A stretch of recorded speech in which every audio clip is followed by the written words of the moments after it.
Hi guys, ఎలా ఉన్నారు? అందరూ బాగున్నారా? మీలో ప్రతి ఒక్కరికి ఖచ్చితంగా ఈ విషయం తెలుసుకోవాలన్నమాట. మనం దుబాయ్లో బిజినెస్ చేయాలంటే మన దగ్గర ఎల్ఎల్సి లైసెన్స్ అయితే కావాలి.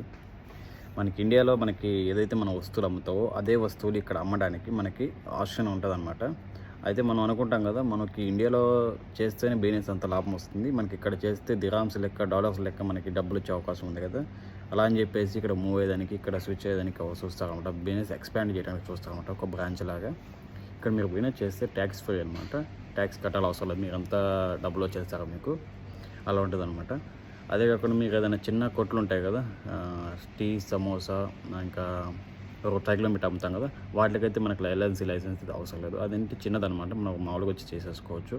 అట్లా కాకుండా మీరు ఏదైనా స్టార్టప్ కంపెనీ, గ్రాసరీ కానీ, హోటల్, ఏదైనా మీరు ఇండియాలో ఏవైతే వస్తువులు అమ్ముతారో ఆ వస్తువులు ప్రతి ఒక్కటి మీరు ఇక్కడ అమ్మడానికి ఖచ్చితంగా మీ దగ్గర ఎల్ఎల్సి లైసెన్స్ కావాలి. ఎల్ఎల్సి లైసెన్స్ లేకుండా మీకు అయితే బిజినెస్ స్కేల్ అప్ చేయరనమాట.